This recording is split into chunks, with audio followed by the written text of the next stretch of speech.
What has stopped the Prime Minister of this country to visit Manipur? राज्यपाल ने कहा है मणिपुर आज भी अपने प्रधानमंत्री का इंतजार कर रहा है। इस देश का प्रधानमंत्री कहां है? और मैं क्यों ना ये कहूं कि प्रधानमंत्री के ऊपर एक इंक्वायरी होनी चाहिए, पीएमओ पर इंक्वायरी होनी चाहिए। मैं क्यों ना कहूं कि गृह मंत्री को बर्खास्त करना चाहिए, वो पूरी तरह से विफल है। और फेलियर सबसे बड़ा यह है कि इस देश का चुना हुआ प्रधानमंत्री के अंदर ना ये मर्यादा है, ना नैतिकता है कि वो 16 महीने से जलते हुए एक राज्य में जाए। इससे बड़ा विफलता और क्या होगी? 16 महीने हो गए और मणिपुर जल रहा है। 16 महीने से इस देश का एक राज्य हिंसा की ग्रस्त में है। वहां पर हर तरह की अगजनी, लूट, हत्याएं हो रही हैं।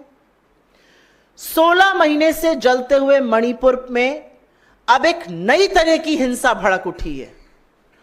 पिछले 10 दिन में मणिपुर में करीब 11 से 12 नई हिंसा में भड़की, करीब 11 से 12 मौतें हुई हैं। मणिपुर में एमेच्योर गन्स की जगह अब आरपीजी लहराई जा रही है। मणिपुर में गांव के ऊपर ड्रोन से हमला हो रहा है, गांव के गांव ध्वस्त हो रहे हैं, उन इलाकों में हमला हो रहा है जहां पर हिंसा नहीं थी। मणिपुर में एक पूर्व मुख्यमंत्री का घर पे रॉकेट से हमला हो रहा है। मणिपुर के राज्यपाल के घर पर पत्थरबाजी होती है। मणिपुर में सुरक्षा बलों पर हमला होता है, उनके शस्त्र छीनने की कोशिश हो रही है। तो ये क्या हो रहा है मणिपुर में?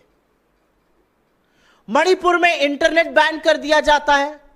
मणिपुर के तमाम जिलों में कर्फ्यू लगा हुआ है। मणिपुर में छात्र और युवा सड़कों पर हैं, प्रदर्शन कर रहे हैं। मणिपुर की पूर्व गवर्नर, जो फुल टाइम गवर्नर थी, जो मणिपुर के हालातों को अच्छे से समझ रही थी, जो उनकी व्यथा को समझ रही थी, वो कह रही हैं हालात बहुत गंभीर हैं। उनको हटा दिया गया है। एक हाफ टाइम गवर्नर अपॉइंट कर दिया गया है। मणिपुर के सारे एग्जाम स्थगित हैं। तो इस देश का एक राज्य जहां पर जा जाकर बड़ी बातें करने में नरेंद्र मोदी बयानबाजी करते थे, वो 16 महीने से जल रहा है। और इस देश के प्रधानमंत्री के पास 1 मिनट का वक्त नहीं है कि वो मणिपुर चले जाएं। एक नए तरह का गेम चल रहा है मणिपुर में। मणिपुर के मुख्यमंत्री जो अभी तक नई दिल्ली की कठपुतली बनकर सारे ऑर्डर का पालन कर रहे थे, जिनको बर्खास्त नहीं करा गया, जिनको हटाया नहीं गया और मणिपुर जलता रहा, वो अब नए तरह का गेम खेल रहे हैं। अभी तक आप कठपुतली बने थे, अब आप स्वांग रच रहे हैं कि मैं सेंटर से भिड़ रहा हूं, मैं मणिपुर के हक की बात कर रहा हूं, मैं लॉ एंड ऑर्डर पे कर रहा हूं। आपकी आंख के सामने, आपकी नाक के नीचे मणिपुर जलता रहा और आप केंद्र की कठपुतली बने रहे। असलियत यह है, आपके कुछ भी करने से यह असलियत छुपेगी नहीं, बदलेगी। वो चुनाव में मणिपुर नहीं जाते, उसके बगल के राज्यों में होकर लौट आते हैं। वो अमेरिका, फ्रांस, ब्रिटेन, ग्रीस, रूस, यूक्रेन सब जगह घुमाते हैं, बस मणिपुर नहीं जाते हैं। क्या यह किसी भी मर्यादित सरकार के लिए लोकतंत्र में स्वीकार्य है कि इस देश का प्रधानमंत्री ने एक राज्य को अपने हाल पर जलने के लिए छोड़ दिया है? कोई आक्रोश नहीं है। हम सबको याद है कि उन आदमखोरों की भीड़ ने कैसे बेटियों के शरीर को नोचा था।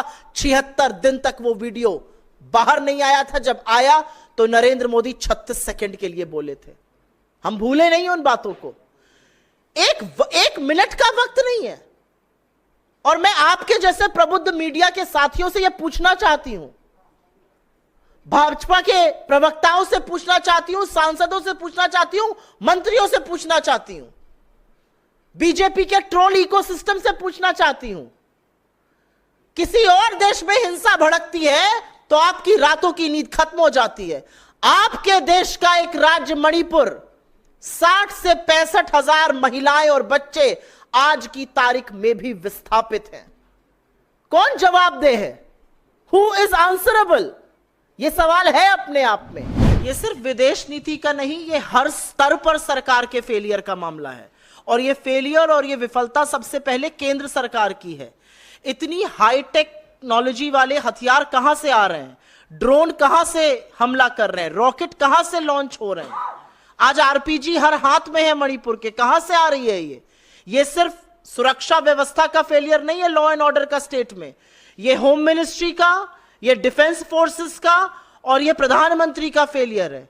इसमें तनिक भी दो राय नहीं है, इसमें तनिक भी संदेह नहीं है। और फेलियर सबसे बड़ा यह है कि इस देश का चुना हुआ प्रधानमंत्री के अंदर ना ये मर्यादा है ना नैतिकता है कि वो 16 महीने से जलते हुए एक राज्य में जाए। इससे बड़ा विफलता और क्या होगी।